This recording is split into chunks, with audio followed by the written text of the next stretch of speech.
Namo Bhagavate Vasudevaya. Om Namo Bhagavate Vasudevaya.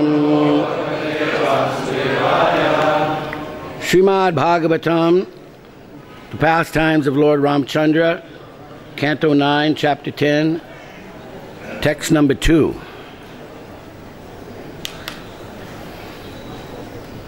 That's right. Tasyapi Bhagavan Esha Sakshat Brahmamayo Harihi Amsam Sena Chaturgadat Putratvam Pratitaha Surehe Rama Lakshmana Bharata Shatrugna Iti Samnyaya Tapaspi Bhagavanesha Sakshat Brahmamayo Hi Hari Amsam Sena Chaturdagat Putravan Pratithaya Surahe Rama Lakshmana Bharata Shatrugna Iti Samnyaya. Maharaj? Chant. Anesha Narapi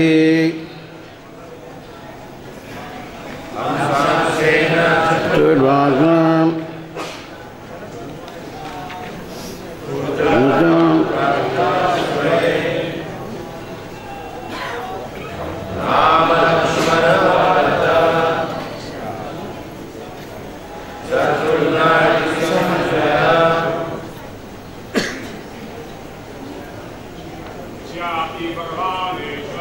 Kashapi Bhagavanesha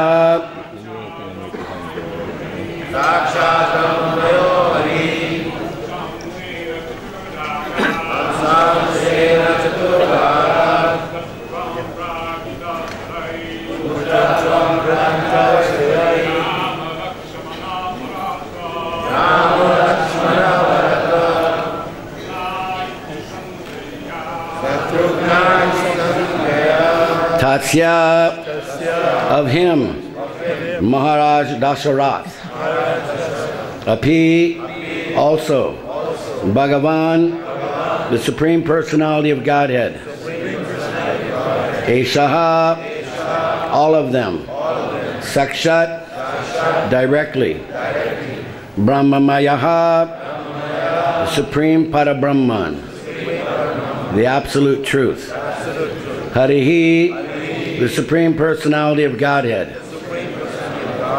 Amsena, by the expansion of a planetary portion.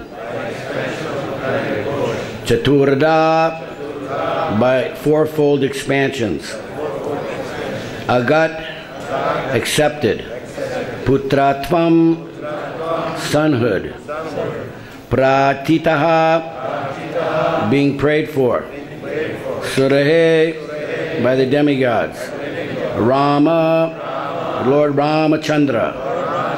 Lakshmana, Lord Lakshmana. Bharata, Lord Bharat. Shatrugnaha, and the Lord Shatrugna. Iti, thus. Samgyaya, by different names. Being prayed for by the demigods, the Supreme Personality of Godhead, the Absolute Truth Himself, directly appeared with His expansion and expansions of the expansions. Their holy names were Rama, Lakshman, Bharata, Shatrugna.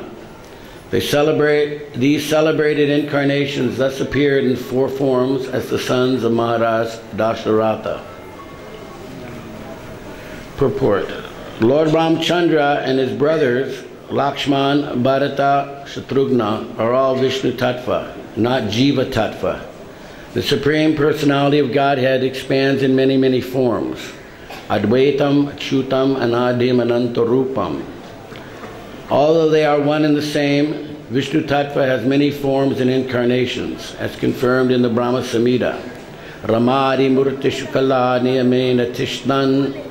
The Lord is situated in many forms, such as Rama, Lakshman, Bharata, Shatrughna, and these forms may exist in any part of his creation.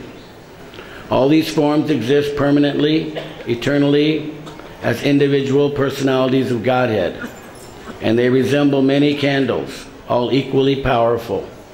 Lord Ramchandra, Lakshman, Bharata, and Shatrughna, who, being Vishnu Tattva, are all equally powerful, became the sons of Maharaj Dasharat in response to prayers by the demigods. Umagyana Timirandasya Gyananjana Salakaya Chakshurun Militam Jaina Tashmai Shri Guruve Namaha. Om Yam Brahma Varunindra Rudra Muranti Dibhyistaver Vede Sungapada Kramupani Sadir Gayantiyam Samagaha Janna Vastita Tagatena Manasa Pasantiyam Yogino Yashantam Neviduhu Surasura Gana Devatasme Namaha. Aradyo Bhagavan Brajeshas Tanayos Taddama Vrindavanam Ramyakasya Dupasanam Brajabadu Vargina Bakalpita Srimad Bhagavatam Pramanam Mamalam Prema Pumartamahan Sri Chaitanya Mahaprabhur Matamitham Tatra Dharana Paraha. Shri Krishna Chaitanya Prabhu Nityananda Shri Advaita Gadadhar Shivasari Gaur Bhakta Vrinda. Hare Krishna, Krishna Krishna, Hare Hare, Hare Rama, Rama Rama, Hare Hare. So thank you all for coming today, and it's a very auspicious day, very different than I've ever experienced. So many senior God brothers, so many have left also because I'm speaking, but I expected that anyway. But anyway, it is wonderful, a rare thing, even to speak today here. So many of you have sat at Prabhupada's lotus feet and heard directly from the Supreme Speaker, the Supreme Person in our life. And I am very small and in sufficient knowledge and not anywhere near what his potency is, but we have to go on with us. We're ordered to speak. So sitting here on my right is Bhakti Parvat Maharaj, who used to be known as Lokasaranga Maharaj, Lokasaranga Brahmachari. He spent 5 years with me. He collected for this temple, Bombay, all the Mayapur buildings that were built, and pakurs, and all the prasadam halls and the cows and lands that the Namhata devotees collected for. He was there from beginning to end, and never did he waver, never did Maharaj have any disturbance in his mind. He's not a normal person. Those that were there know his enthusiasm, his dedication, his transcendental potency is very powerful. So he's here. He's been living in Vrindavan for the last 30 years. He has done more austerities than all of us put together. He never speaks about it. He lives alone. People, they shun him. They don't understand him. But he's on his own path that we cannot follow. He's a very rare soul. And we all know who Sarabi Prabhu is. He's a very special devotee also, whose intelligence is probably more than all of our intelligences put together also. Extremely intelligent person.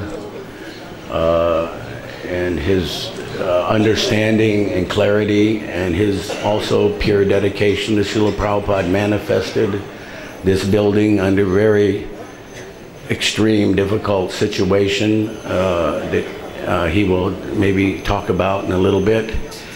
And then Gunarnava Prabhu, who's always the ever jolly sidekick of the superhero Sarabi. They all have to have their sidekick, and he's there.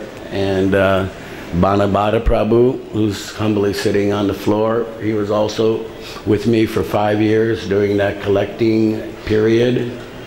And he also sacrificed so much. He will tell a few of his stories. And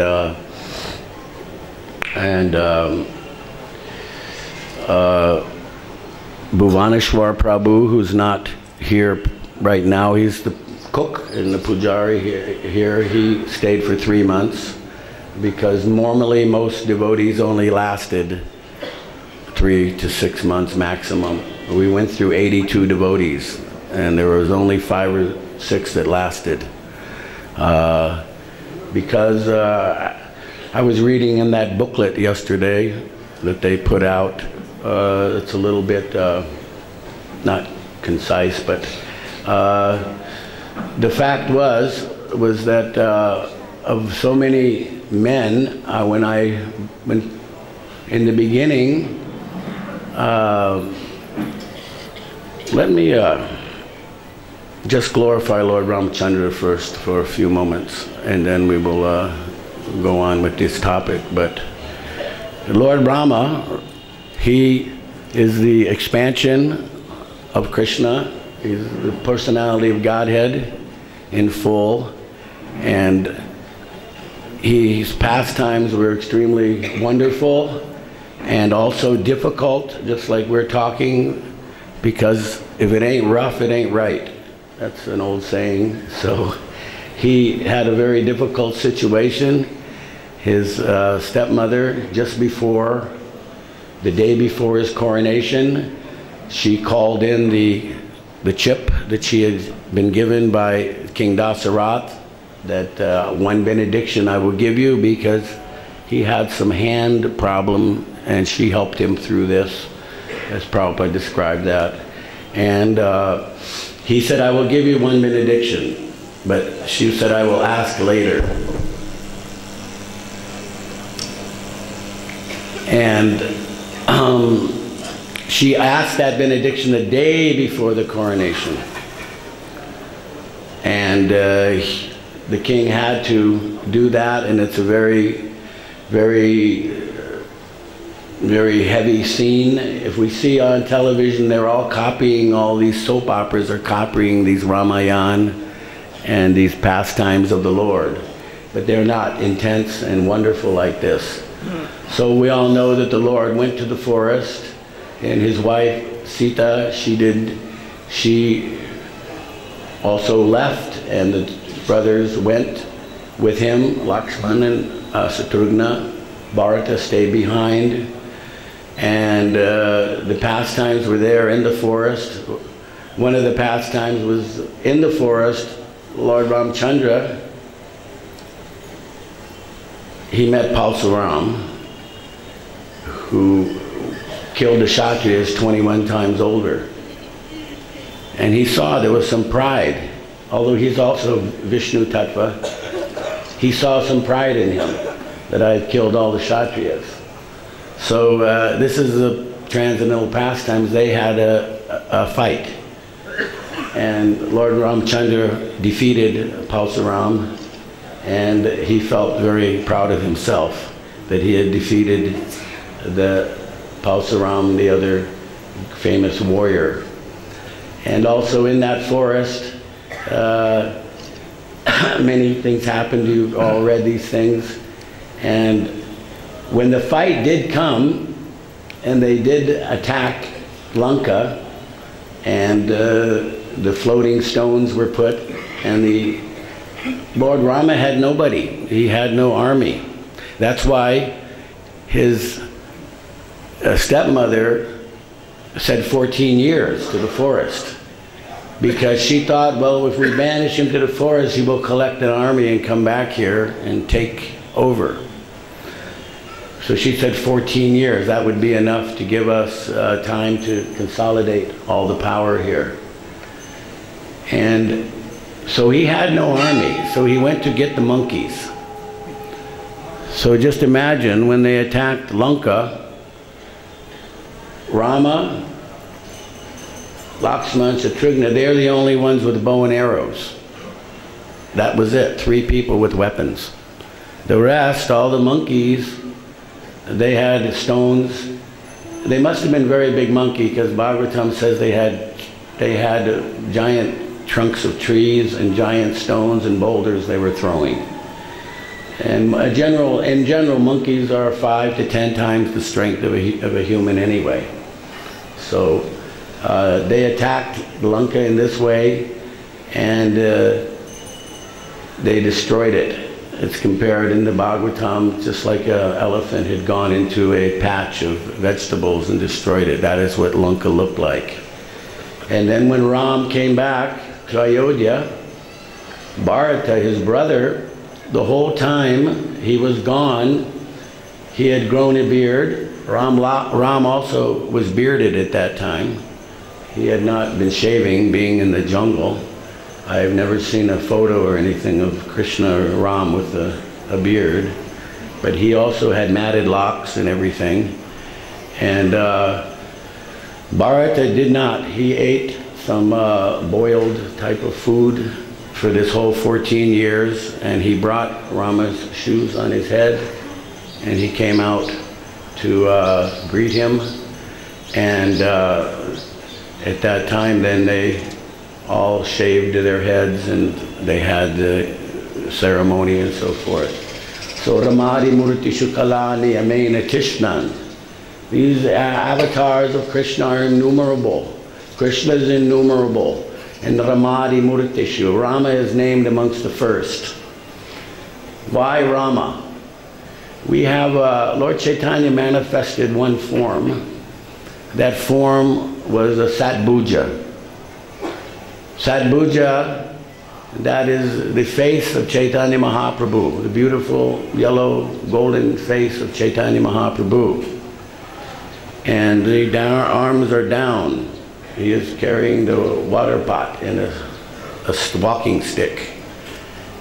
And then the hands are the flute. He's playing the flute.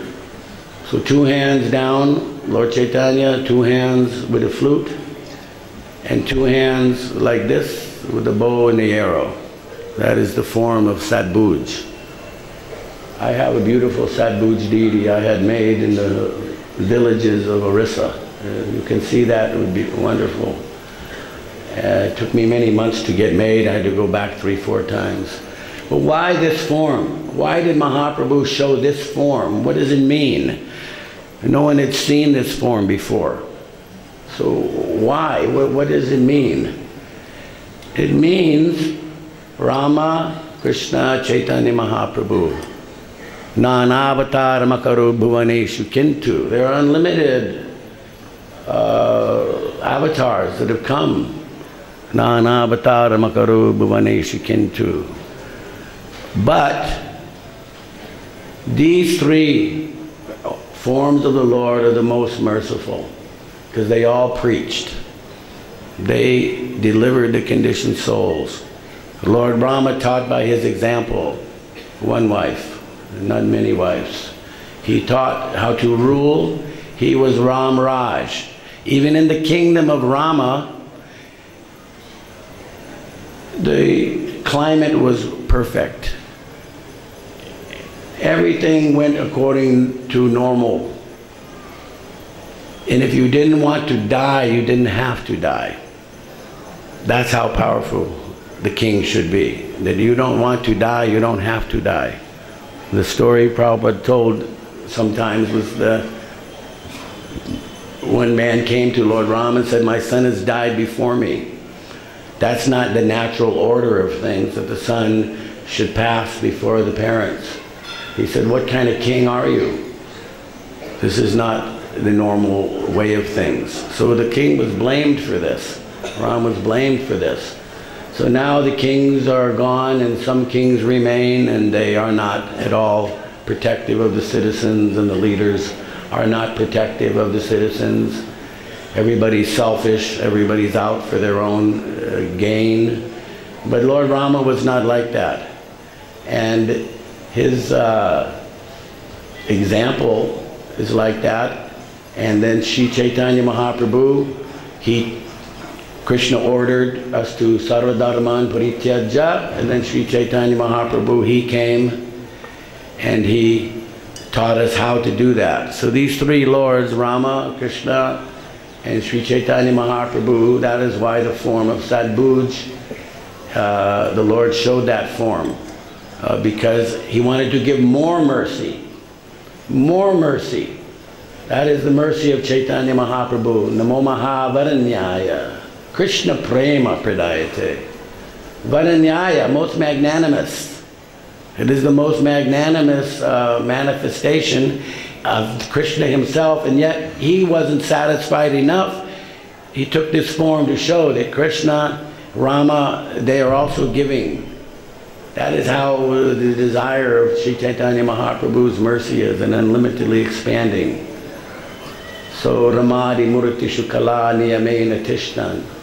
That is Ramante Yogino Anante Satyananda Chidatmani Rama. Ramante, Rama. Raman Ante Yogino. This Rama. Rama means pleasure. Anante, unlimited pleasure, is achieved by those who have purified themselves. This is our interest. This is how the transcendental things are done, is through the holy name. Ramante Yogino Anante Satyananda Charatmani. Ante means pleasure, not this material pleasure, not the pleasure of the senses, of the sense organs. That's the yogis. Ramante Yogino. The yogis aren't interested. We are all yogis. Yoginam api sarve san madgaten antaratmana shraddhavan bhajate yomam. Of all the yogis, the Shraddha. These verses are very known to everyone, but there is no end to wanting to hear them. There's not much, we are not scholars. We cannot be so advanced in the scriptural, especially born in the West. Prabhupada's godbrother, Bhakti Vaibhav Puri Maharaj, he had many, many disciples, many sannyasis, but they had to go to Sanskrit school. He used to tell me, you Westerners are morally bankrupt. He said, you have to take your birth in India. So I used to visit him daily. And then I get angry about his saying that, and I told him, Srila Prabhupada never talked like that. If he talked like you do, no one would have ever joined. Because he was very, very outspoken and very powerful. So I left, and I didn't come for 3 days. So then when I came, he said, where have you been? I said, Maharaj, I don't agree with you. We have to be born in India, you know, and I said, Prabhupada never spoke like this. So then he quoted scripture, he agreed with me, but then when I was leaving the door, he said, I still say you have to be born in India. So it is a good birth, the best birth, and we did not have the best start, but that was all the plan of Lord Chaitanya. All of Prabhupada's disciples, they are all, it is mentioned by Sarvabhauma Bhattacharya in his 100 prayers to Lord Chaitanya, his Sadbhuj form that he saw, that one will get a chance to worship Sri Chaitanya Mahaprabhu after worshipping Radha Krishna for 100 lifetimes. Then you can worship Radha Krishna. And after so many lifetimes of Radha Krishna, one can get the chance to have the service of Sri Chaitanya Mahaprabhu. So we had to take our birth, and whatever reason, the past time, we came out when Prabhupada called. Thousands came. The temples in those days, Every day, every Sunday, we were shaving up 5, 6, 7 people. After 2 weeks, maybe one was there, maybe none. But they gave it a crack, and they gave it a little shot, and they benefited. And some of us remained by Prabhupada's mercy and continued on his mission. And Guru Das Prabhu the other day said the OCD, what was that, the meaning? Obsessive compulsive disorder. Determination, yes. That is what we had. We had extreme determination. We had nowhere else to go. And when we first came in India, there was nothing here. I was the second wave. The first crew came, they went to Surat and went chanting. And I came in 1971 in June. And we had a place at Akash Ganga building in Mumbai. And it was just dysfunctional. Oh my gosh. Everything was dysfunctional. And there was no money. When we came, we were used to. In America, at that time, and in England, I went to England to Berry Place in 1971 on the way to India. All we did was chant in the street and distribute some magazines every day from 12:30 till 5:30, and then again from 7 until midnight. And we did this every day. When they have the first 3 carts in San Francisco, Narayan took me and said, you build the cart. Go here, hammer this. And everybody knows the eccentric Narayan. He would be screaming at us, the nail is Maya, hit the nail. That's Maya, hit the nail, hit Maya. Being his abstract mind, it made sense to him, but it made no sense to me what he was talking about. And after 2 days of this, I became depressed. I didn't like this. I want to go on the street again. I want to go out.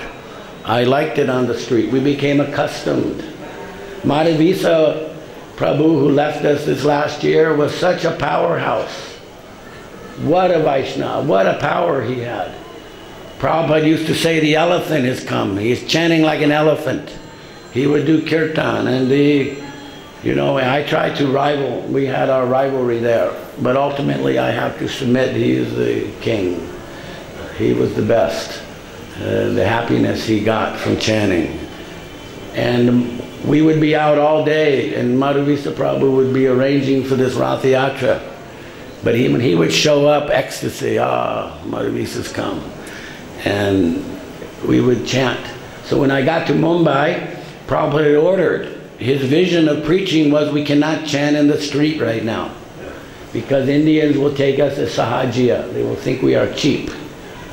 So it was a big deflation coming here, and I had gone against the orders of Karandar Prabhu and Jayananda, who I was with. The first devotee I met was Jayananda. And when I came to the temple, there was Jayananda at the door. And if you've all heard some stories of Jayananda, but it doesn't do him justice. Such a saint, a personality he was. The look in his eye, when he chanted, the look on his face. Everything about him was sincerity. He was the opposite of an evil serial killer. He was just extremely, very special. And I came to the door, and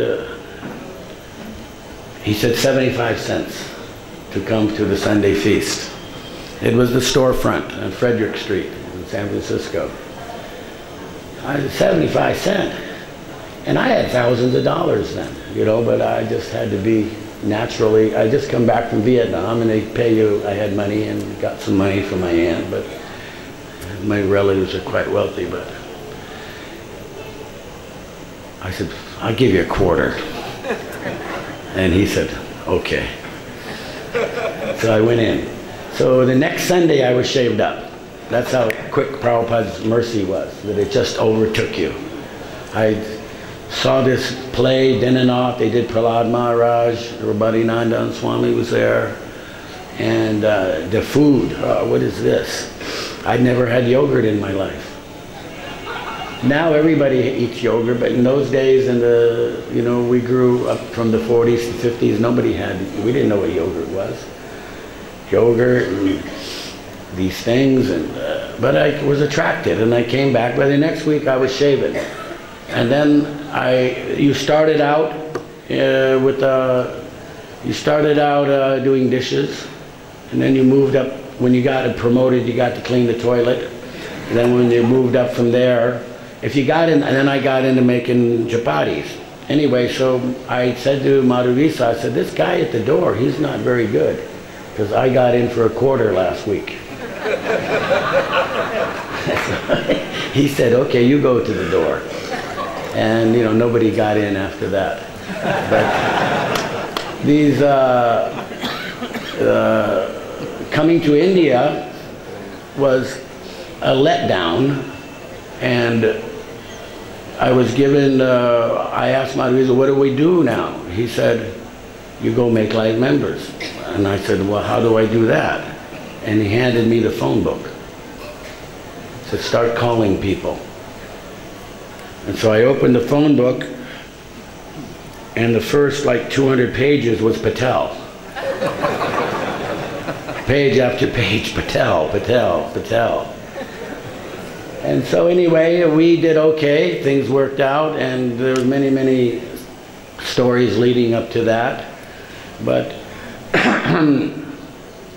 after some time, we'd gone to South India and opened Bangalore, Tirupati, Coimbatore, Madurai. We were making many members, and then because Srila Prabhupada, I used to go in his room, and he stayed a lot of time in Akash Ganga.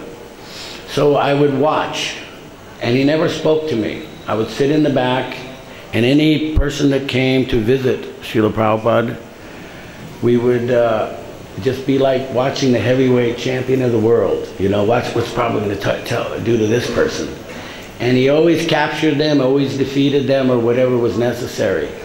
And just to be in the room with him and to see him at work, I always sat in the back. And some senior people of devotees would give me the look. What are you doing in here? It was the what are you doing in here look. And I thought, oh, let Srila Prabhupada kick me out. I'm not going to let them boss me around. And he didn't kick me out. But he would never speak with me. He would do like this, water. And I would get water. So then I started thinking, how are you going to get in this room and him to talk to me? I'm in the room all the time.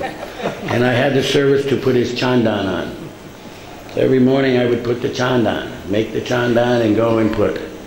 So he said to me one morning, he said, you don't like me, do you? I said, no, Srila Prabhupada, I love you very much. He said, well, if you love me, then why are you hitting me? Because I was putting it on.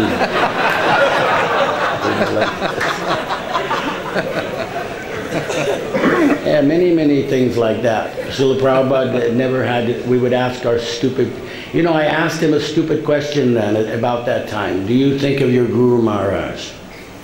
That's how innocent and ignorant we were. Do you think of your Guru Maharaj? Now we know, we only think of our Guru all the time.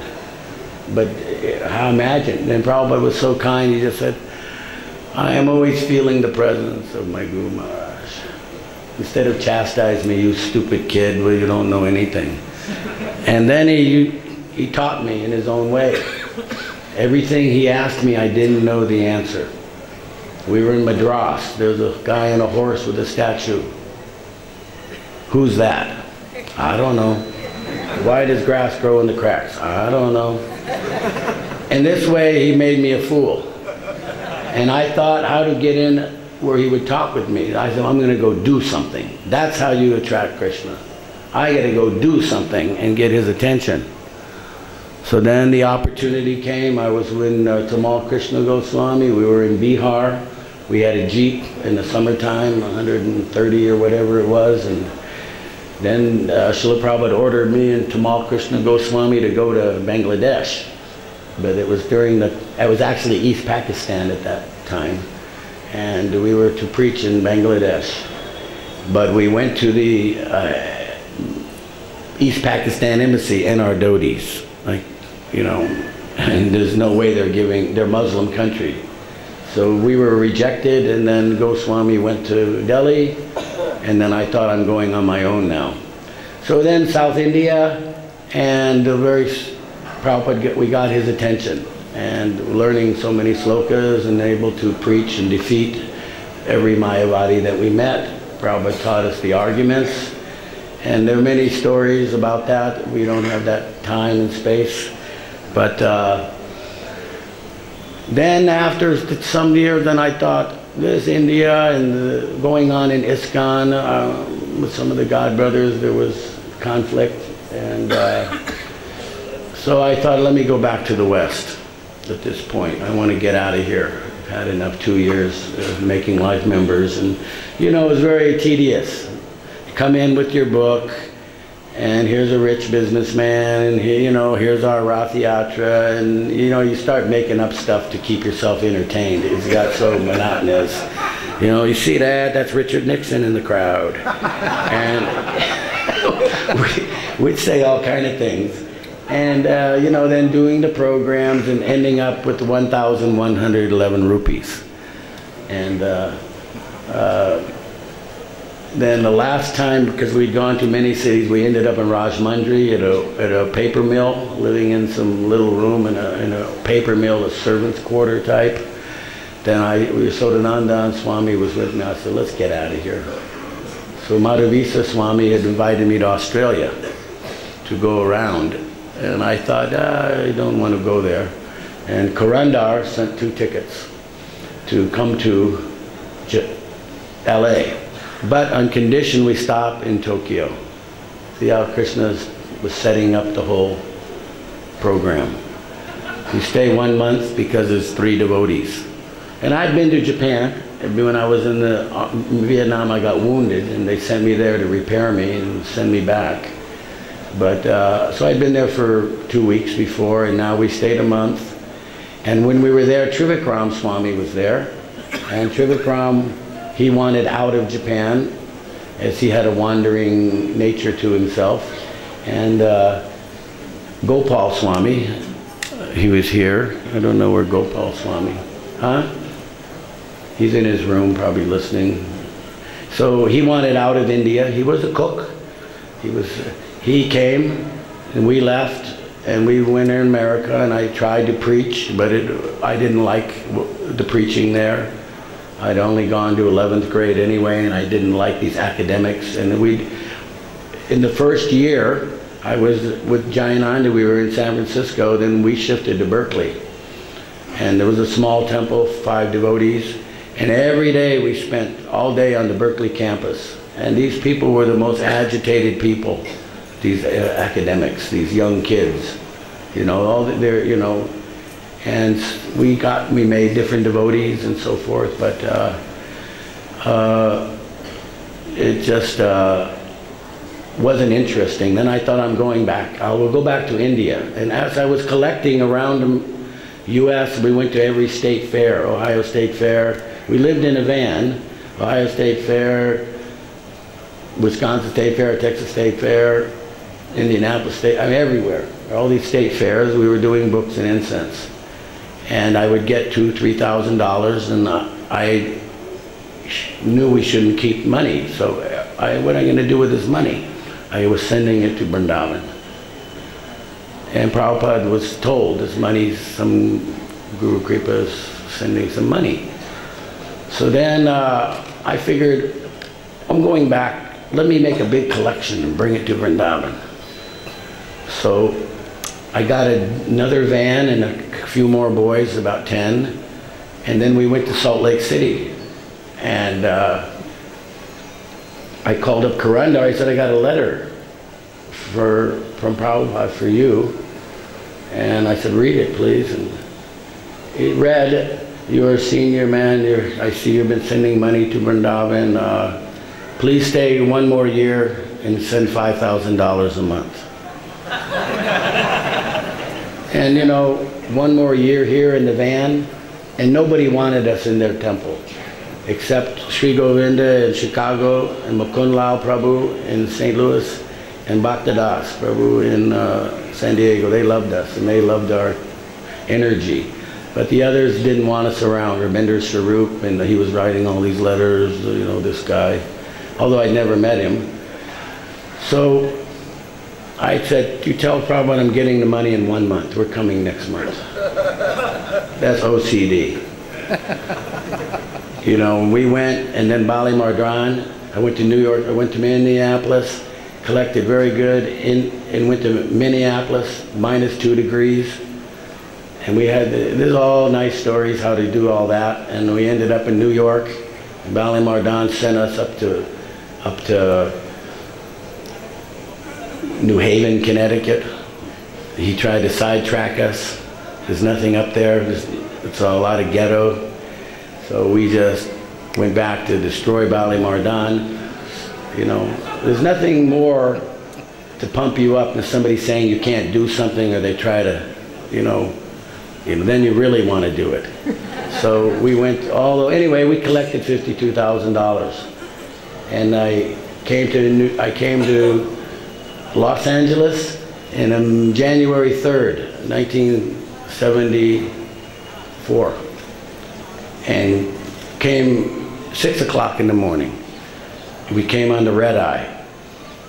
And we came, and I wanted to see Prabhupada right away. And being an Indian devotee, we were accustomed to just going in Prabhupada's room almost any time we liked. And here I had this $52,000, which is like 10 times, like $500,000 now. That was a lot of money. And there was this fellow named, I'd met him before, but his name was Satsvarup Swami. And he said, no, you can't see Prabhupada right now. You know, you have to wait till 9:30. And I said, no, I'm seeing him right now. And he said, no, you're not. And I said, well, you're going down the stairs. And I was going to throw him down the stairs. I'm serious.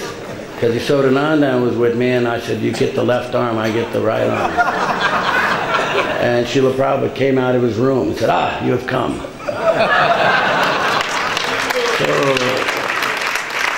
So when we gave this money to Prabhupada, and then there was some other things at that point, because I didn't like ISKCON. And Prabhupada said to me, there was about Lalit Prasad Thakur. I was seeing him, and then Prabhupada told me to stop. And then, which I did. And he said, you don't like ISKCON. He said, I am ISKCON. I said, no, I don't like ISKCON, but I like you. And he said, but I'm ISKCON. And I said, but if they act like you, then they're ISKCON. If they don't act like you, I don't consider them ISKCON. And then he said, from now on, then you just work for me. And I was so happy, you know. I said, okay. And I will work directly under you. So then we met in India, and then here in Vrindavan, Srila Prabhupada said to me, he said, you know, he said, I want you to continue this collecting.